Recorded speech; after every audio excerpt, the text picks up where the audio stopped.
Man, I believe I believe you just had to walk and hope that the person was home.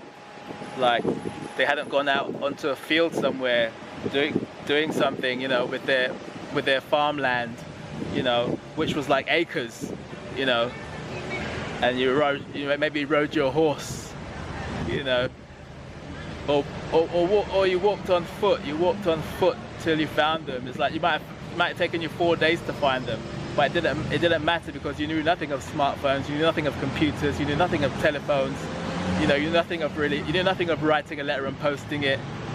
You know, that might have been on its way, maybe, I don't know, but you would have like found, you would have just looked for that person, wouldn't you? What would you have done? You would have just looked for the person, right?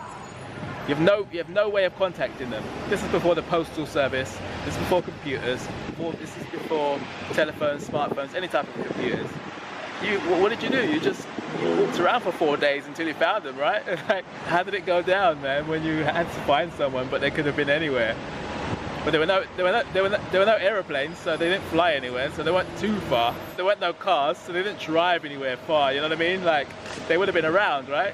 But what if they decided to travel though? What if they decided to travel on foot for 4 days somewhere, and they weren't able to notify you? So what would you do?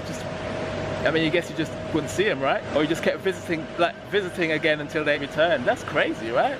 Like, imagine, what if you emigrated? What if you emigrated somewhere, like, before, you know, before transport, like before cars and planes and buses? They would just disappear, wouldn't they? They would have just disappeared. Like, you would have gone to where they lived, their little hut or whatever it was, and they would have been gone. Like, they would have taken their stuff with them, and they would have been gone.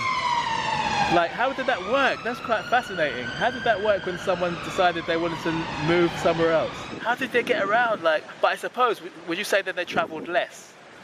Definitely, I reckon they travelled shorter distances because they couldn't really cross the ocean. Well, then again, they did do that too, because, you know, obviously they had boats and stuff and rafts and all that kind of stuff. But yeah, sailing would have been another thing, and that's pretty big, wasn't it? Like, wow, it's amazing when you think about it, the distances that they still managed to cover. And wow. But I think, you know, I think there were more communities back then. I think there were more communities. I think people were more like together. Like, you see, they couldn't rely on a mobile phone to message somebody, so they had to keep them close, and messages had to be, you know, close and shared and kept, and promises kept more and all that kind of stuff.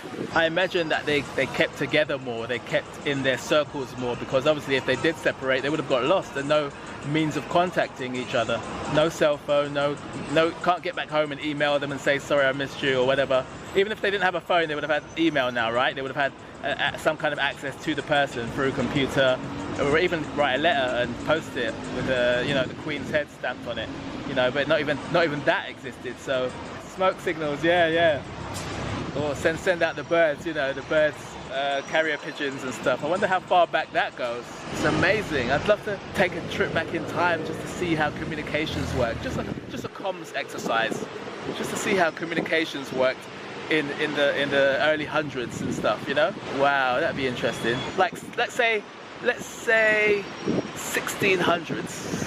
Is that too close? Do I need to go further back? My history is not so good. I'm not too sure what was happening in the 1600s. It's like I couldn't really pinpoint where I need to land if I went back in time in a time machine.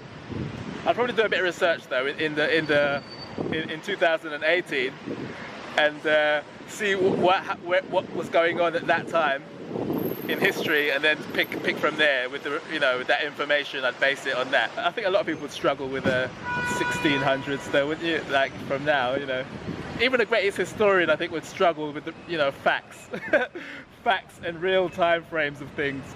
I think even Google will struggle, man. Because imagine anyone that's at Google now was not around, and anything that Google works on wasn't around. So where's all the information come from? Is it passed down? You know what I mean? Like, how far back can you really go and have accurate facts?